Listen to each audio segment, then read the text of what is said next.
If Freedom Failed.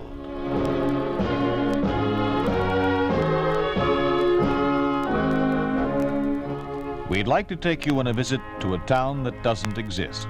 Call it Oakdale or Springfield, USA. This is how things would be in an ordinary American town if communism took over. This is the story of what happens to religion under a communist regime. The title, The Valley of the Shadow.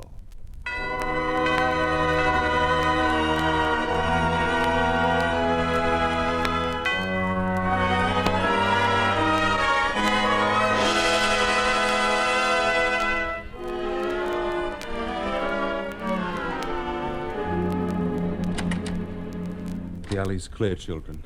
After I go, stay in the room for at least 5 minutes. Then go out the front door. Not all together, but in 2s and 3s. Be very careful. And I'll see you here tomorrow, an hour after school. I'll see you here right now, Rabbi Hirsch. What? Well, what do you want? Who are you? You're under arrest, Hirsch. Arrest? For what? Teaching kids religion. You've cut the wrong man, comrade.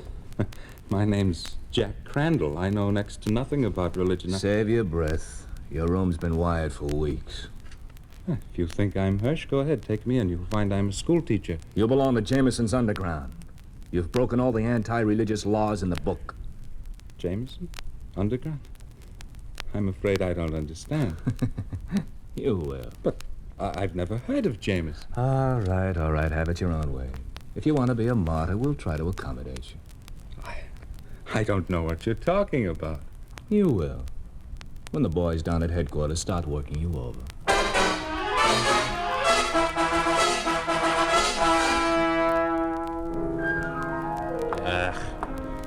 The beer here is no better than the music.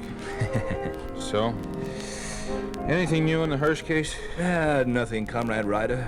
They've been questioning him for 24 hours. What's the matter with the police? They gone soft on us? Comrade, Hirsch is a very stubborn man. The toughest since Bishop Maston. But he'll crack sooner or later. Yeah, well, it better be sooner. Jeffries has been on me all day long. If we don't get a lead on Jameson soon, we're in for it. Oh? And I figured we were doing a good job rounding up these parsons. It just goes to show you can't please everybody. Yeah. Well, you may as well have the whole picture, comrade. Especially since your neck's at stake, too. Oh? 3 weeks ago, Jeffries made his report to Moscow. He went out on a limb, said all religious cults and denominations were cleaned out of the area. A week later, there's this religious riot in Oakdale, and Jameson's letter reaches the Capitol right on the desk of the big boy himself. Yeah, there's a copy of it. Read it. Dear sir, you have placed millions of Americans in an impossible position. By government order, you have forbidden the worship of God, public or private, confiscated church properties, classed priests, ministers, and rabbis as common criminals, denied the right of the people to religious instruction. Yes, you have even dared to legislate against God himself. Sir, I warn you, an entire nation cannot be plunged into the hopelessness of atheism. If you persist in your persecutions, you can only incite otherwise loyal citizens to rebellion. Give us back our God before his wrath is visited upon those who would deny him. Well, when Jameson signed that, he signed his own death warrant. And maybe ours, unless we find him. Cheer up, comrade. Maybe this Hirsch will start singing. Oh, we can't wait for that. We're supposed to be out after Jameson now. Well, we could start in Oakdale. Religious activity there means one of those parsons stirring it up.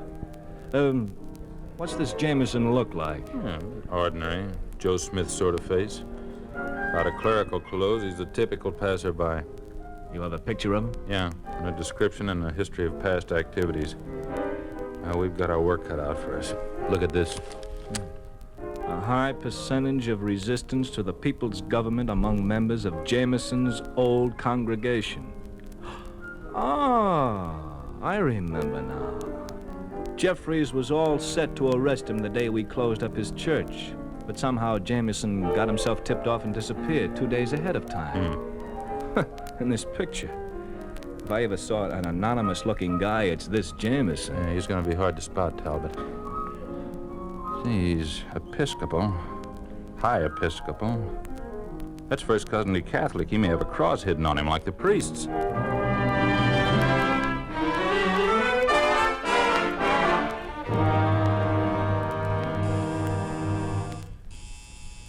Just a minute. I'm coming. Hello. What can I do for you? Hello. Are you Orville Jackson, the carpenter? That's right. You have a job for me? My father recommended you highly. Said if anyone could help me, you were the man. Maybe. Come in and we'll talk about it. My father sent you these apples from the farm. Well, that's thoughtful of him. Put them on the table. Here they are. Their choice. The kind that usually go only to good party members. By the way, my father appreciated the bread you sent him yesterday. Oh, glad to hear it. Rye bread. His favorite kind. Sit down, my friend. Relax. Thank you, Reverend Jameson. I'm Bob West, Arthur Bennett's son-in-law. Yes, Arthur's a good friend of mine. He suggested the apples and rye bread code. Yeah. I was afraid to use the old code after they got poor Rabbi Hirsch. Tell me you were careful about being followed. Oh, yes, sir. Good. And how is Arthur? Oh, he's fine. Busy with the spring plowing. Mary, my wife, and I we're planning to stay with him till after the baby. And you want me to christen the baby, is that it? Yes, in about 6 months. You see, he hasn't arrived yet, but in one way, he's the reason I'm here. See, a year ago, we were married at the registry office. Well, with a baby coming, it doesn't seem right not to have a church marriage. A real marriage in the sight of God. Marriage in the sight of God. That's a wonderful thought, to have the Father's approval. What church do you belong to? We're Methodists. If you're expecting a Methodist ceremony, I'll have to disappoint you. The Reverend Greg is away carrying on for Rabbi Hirsch. Oh, Mary and I are Methodists, and you're Episcopalian. But I guess God is the same to all of us. Yes, I guess your ceremony will suit us. Thank you, my son. I like to think of different denominations as different rooms of the same house. God's house. Now, when would you like to be married? Oh, today, if you could arrange it. Can you have Mary here in an hour? I certainly can. Tell her she can wear Mrs. Jameson's wedding gown if she wishes. Oh, I wish I'd known that. She's getting one from old Marty Dennis down at the general store. Fine. Now, remember, 1 hour. And make sure you're not followed.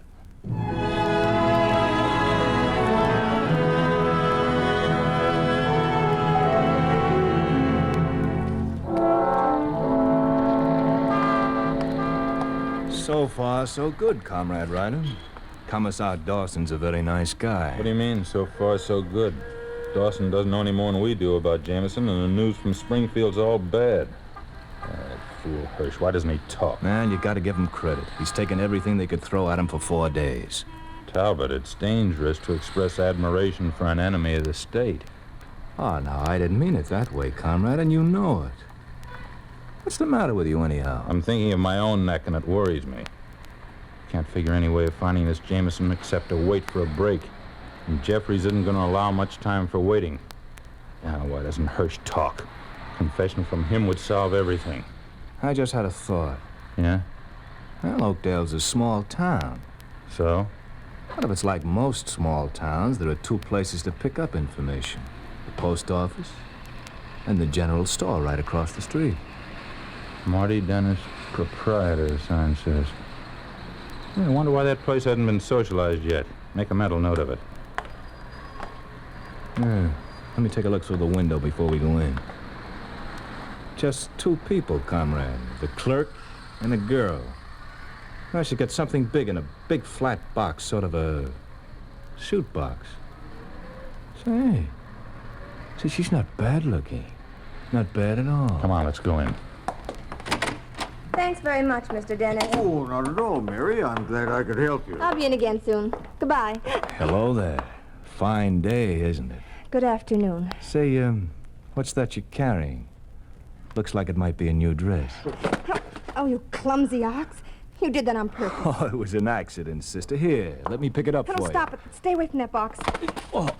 Oh, I'm sorry it broke open. Well, what do you know about that? A white satin dress, Keep no your less. hands off it.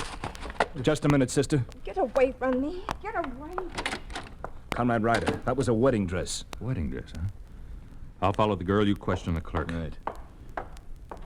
Hey, you. Clerk, get over here. You bet I will. What's the idea of coming into my store and insulting the customers? Go get your boss. I'm Marty Dennis, the boss. You get out of my store. MVD, secret police. Oh, the secret police. Well, I'm sorry. I apologize. Apologize for what, Dennis? For selling that girl a white satin wedding dress? No. They don't wear that stuff at the registry office. She's going to some parson to get herself married. What's her name? Who's she married? Well, Where's Jameson? Come on, speak up. I don't know what you're saying. You're talking Now, so look, fast. play dumb, and I'll have the commerce man down here to socialize the store. Come on, talk up. Tell me what you know. And maybe they'll go on overlooking you for a while. Well, you see, I only know that she's Mary West. Yes, she's Arthur Bennett's daughter. They live south of town. It's a couple of miles, second farm. She's married to Robert West. She's been married about a year.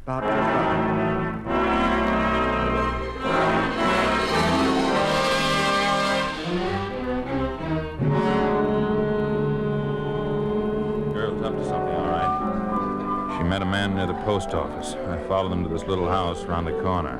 A man about 50 let him in. Oh? He looked like Jameson? Maybe, maybe not. Another one of those Joe Smith faces.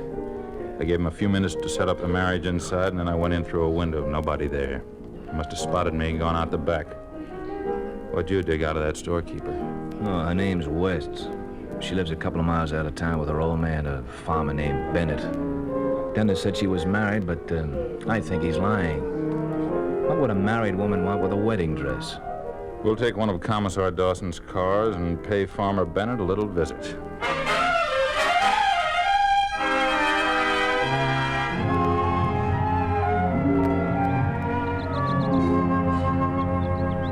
Bob and Mary, you please stand here with your backs to the trees. Arthur, during the ceremony, you keep a sharp lookout. Yeah, we're all right, Howard. We can hear a car long before it rounds the turn. They see us. And we're parked on the back road, ready to get away fast if we have to. What if they come on foot? Then they'll find nothing but footprints. I'm sure we'll be safe here. This place has a safe feeling about it. Now, if you will stand here, Bob, and you, Mary, to the left. Now, fine. That's right, Arthur, slightly behind Mary. And now, if we'll all just glance up at the sky a moment, drink in some of the loveliness of this place, realize that the Father is with us, giving us the strength to withstand whatever the future may hold. Thank you. Now we'll begin. Dearly beloved, we are gathered here in the sight of God and in the face of this company to join together this man and this woman in holy matrimony, which is an honorable estate instituted of God, signifying unto us the mystical union that is betwixt Christ and his church, which holy estate Christ adorned and beautified with his presence, and first miracle that he wrought.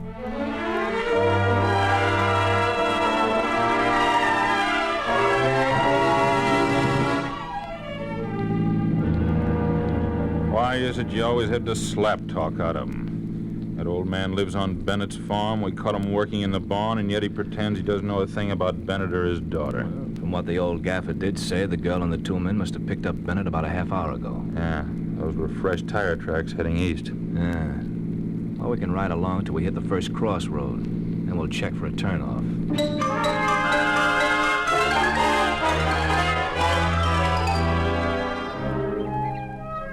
Those whom God hath joined together, let no man put asunder. For as much as Robert and Mary have consented together in holy wedlock... Excuse me, Howard. I hear a car. Yes, I hear it too. I'm almost through. When I say amen, we'll run for the car, and I'll say the final prayer as we go. Now, Robert and Mary have pledged their troth, each to the other, and have declared the same by giving and receiving a ring and by joining hands. Read up, Howard. I pronounce that they are man and wife in the name of the Father and of the Son and of the Holy Ghost. Amen. Come on, through the trees. This way, Mary. Watch those rocks. Hurry.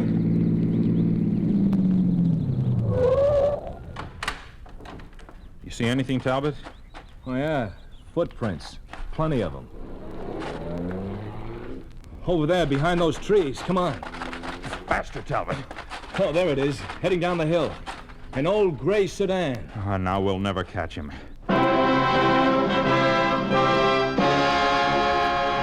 You are listening to The Valley of the Shadow, a story of the way things could be if communism took over. A picture of what life would be like under a communist regime in an ordinary American town like Oakdale or Springfield, USA.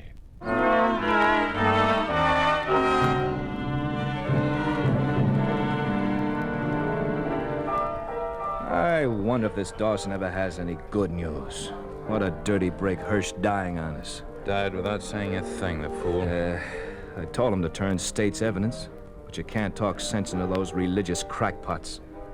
Something about religion knocks them clear off the beam. You know what Lenin called it, the opium of the people. When we got onto that wedding dress business, I figured we were going places. I still think so. If you'd only let me work these people over a little. Get it through your head we don't dare make a mistake. Suppose I let you beat them into talking. They'll say anything they think we want to hear just to stop the pain. No, comrade. Jeffries wants Jameson, no one else. But he fits the description. And so do half a dozen others in this town. All we can do is keep watching him. Maybe we'll be luckier next time. Comrade, how about using a little fear psychology? You know, let him know that he's being shadowed every minute. Talbot, I think I've got it. Suppose we pretend Hirsch confessed, identified him as Jameson. It might work.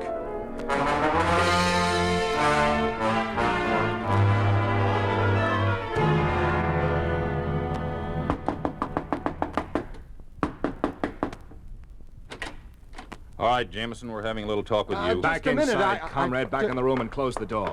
Not wasting any time, Jameson. Hirsch talked. Yeah, spilled everything like a broken jug. Comrades, I don't understand any of this, except you're mistaking me for Want me someone to else. search him, Comrade Ryder? Yeah. Arms over your head, Jameson. I said arms over your head. See if there's a cross on him, Talbot. Nah, not around his neck, at least. Nothing on him, comrade. Hey, what's this? Let me get it for you. Oh, it's nothing but one of those folding rulers. Yes, I use it in my trade. I'm a carpenter. My name is Orville Jackson. May I put my arms down now? Go ahead. Jameson, lying will make your position more difficult. The state isn't unfair. Honest confession of your guilt will operate in your favor. But, comrades, I'm not the man you want, and I haven't broken any laws. Look, here's proof. This is my identity credential with my photograph. Yeah, it could be a carpenter's face. Or Jameson's. Could be a forgery. A forgery? That's impossible. I got it from the proper authorities. Hirsch was carrying a school teacher's identification. It turned out to be a phony. Why not confess, Jameson? We'll recommend leniency if you do. Please, comrades, if you doubt my identity, take a look at this. It's a work permit. It could be forged, too. Commissar Dawson didn't question it. He approved the renewal only last month. That's his signature at the bottom. Comrades, ask anyone in Oakdale about Orville Jackson. They'll tell you I'm a conscientious workman who minds his own business. They'll tell you I'm not concerned with politics or religion. You deny you're Jameson? You never heard of Rabbi Leo Hirsch? Believe me, I'm willing to do anything I can to clear this up. All I ask is don't arrest me without checking my statements first. You see, if it were known I was under suspicion, well, nobody would hire me. I'm a poor man. I need all the work I can find. You're going to have to give us more proof than a couple of papers that could be fakes. Comrades, you look like just men. I'm sure you wouldn't intentionally arrest the wrong person. You're after somebody named Jameson. Jackson, the carpenter, isn't going to do you any good. Now, please, go to Commissar Dawson. Ask him about me. I'll leave my fate in his hands. All right, we'll talk to the commissar. But you'll stay under house arrest, Jackson. Don't try to leave. Oh, I expected a call for work. I need the job. I have very little money. You'll have to turn it down. Perhaps if I go with you to Commissar Dawson, perhaps we can settle this more quickly. You'll stay here till you're cleared, or we come to take you to Springfield. Come on, Comrade Talbot. All right, Talbot. You called a halt in there. Why? Because now we got him bracketed for fair. Jackson, or Jameson, if he leaves the house, he's breaking arrest. And we can haul him in. Not even Jeffries can say we arrested an innocent man. But we still have to make sure he's Jameson, or it's on necks. We will. All we have to do is watch the house.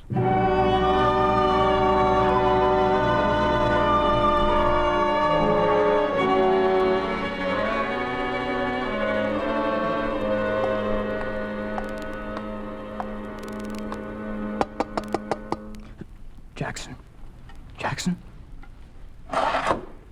Who is it? Oh, Bob West. Be careful, I'm being watched. I know. They're out front. You look like trouble, Bob. What is it? Arthur's dying. He's calling for you. What happened to him? The tractor broke down while he was plowing. He went around the front to fix it, and then the thing rolled over on him. What does the doctor say? All he could do was leave some morphine to make it as easy as possible. You'll come? I know it's risky, but I'm ready to go now. the car's on the next street behind the house. If we can cross the yard and climb the fence without making any noise. Yes. Give me a hand through that window. We're lucky it's grass most of the way to the fence. Wait. I hear something. What? Oh, they're making another circle of the house on the concrete for the benefit of my nerves. Careful. Watch those trash cans. Okay. Over the fence. No time. Over there behind the garage till they pass.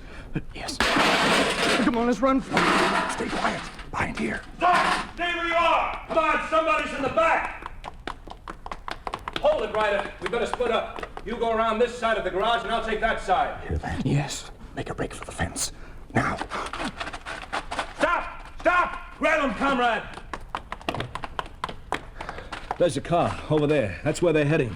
Watch that patch of light right under the street lamp. Yeah. Hey, that's Jameson. Oh, that car. It's the same old gray job we saw out near Bennett's place the other day. We're going to the Bennett farm, comrade, and not hurrying too much either. Let them think they made a clean getaway.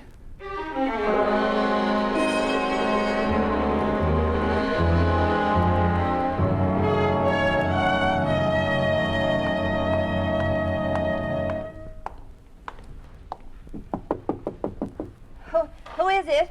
Bob. Reverend Jameson's here. Oh, Reverend Jameson. He's been calling and calling for you. Where is he? This way, Reverend. In the next room. Is he suffering much? Quite a bit. But he refused the morphine the doctor left. Says he's got to have a clear head. You want us to stay outside the room, Reverend Jameson? Well, not unless Arthur wants it that way. Who could that be? Maybe the two commies. If it is Reverend Jameson, you can go out the back. I'm quite sure we weren't followed. Perhaps it's the doctor. You better answer it, Bob. Yes, guess so. Well, Comrade West, took you long enough to get to the door. What's going on here? Please, if you could come back in the morning, I'm We're sure looking for a man who just violated a house arrest. We happen to know he's here. You brought him, didn't you, Comrade West? There he is, standing in the doorway, behind the girl. I'm not hiding from your comrades. Here I am. Maybe I can explain this to your satisfaction. Well, the truth is, we're in the midst of a tragic situation. You can say that again. It's a serious thing, comrade, aiding and abetting a prisoner's escape. I'm not talking about that. I'm trying to tell you my father-in-law's dying. He was fatally hurt in an accident this afternoon. Comrade Jackson's an old friend of his. He came just to help out. Surely can overlook that I'll fact. go back home tonight. You have my word on that. Comrade Bennett's dying, you say? Yes. Well, that's too bad. We'd planned to have a little talk with him. I think Comrade Bennett's last words might prove very interesting. Where is he? We've explained the situation. If you're afraid I'll run away, you can wait outside for me. One of you in front of the house and the other in back, so I can't possibly escape. It seems to me a man ought to be able to die in peace, without strangers Shut up. watch. We're here on state business. Get in that room, all of you. Who is it? Howard? Howard? Who do you want, Bennett? Who are you calling for? A priest. You, who are you? Ryder, is it necessary to question him now? Oh, please leave him alone. Oh, sure. Sure, don't worry. All we want are a few answers, that's all. Get away from that bed. Easy, comrade, easy. Nobody's harming him. We'll be through in a minute. Bennett, I'm going to help you if I can. Can you hear me? Yes, sir. Are you a minister? Sorry, no. A doctor? Then you can't help. Save your energy. Just answer the questions. You want a minister? Yes. Well, maybe I can find one for you. Who do you want? Anyone in particular? Please help me. Get someone fast. Will a minister named Howard Jameson do? Howard? Is he coming? Is he here? He's on his way right now. Talbot, keep a lookout for Jameson. Let us know the minute he gets here. Yeah. And, Jackson can help us. You know Jameson when you see him, don't you, Comrade Jackson? Oh, stop it. Get out, both of you. How's the old man? You think he could hold out a little longer? He's quiet now. Oh, I wish I could do something. Jackson, how about you? You remember a prayer? That carpenter's rule you're carrying. Let me have it. I'll make it into a cross for the old man. Very well, you can stop. I'm Jameson, and this ruler is already hinged so it forms a cross. See? That's all we need, Comrade Ryder. We can haul him in. In a few minutes, after I finish. Comrade Ryder, please, will you stand back a little? Mary, come closer if you want. Howard? Howard? Is that you? I'm here, Arthur. There's nothing to be afraid of. Remember, have confidence in God's grace, like David. Comrade Ryder, what are we waiting for? Let's go. Please, let him finish. We have no intention of interrupting him, comrade. We can afford to wait now. Take comfort, Arthur. All is well with you, just as it was with David. The Lord is my shepherd, I shall not want.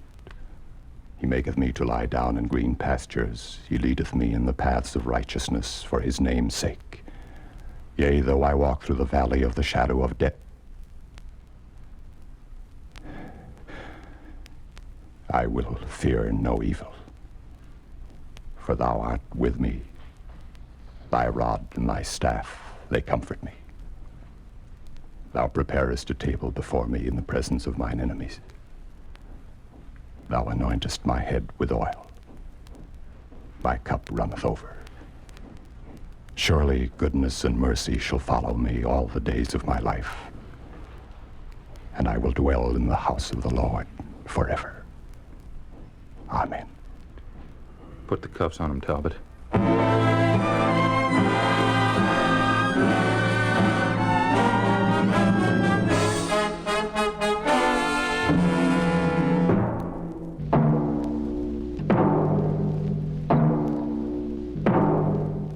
You have just heard a story of what happens to religion under a communist regime. You think this could not happen? It did happen in Soviet Russia. It did happen to the Bishop of Stalingrad for the crime of teaching religion to Russians. It did happen to thousands of Russian clergymen of all faiths. It did happen to Nikolai Naumov, Yanko Ivanov, Vasil Shyapkov, and other Protestant leaders in the communist-dominated state of Bulgaria. It is happening today in communist-dominated countries throughout the world.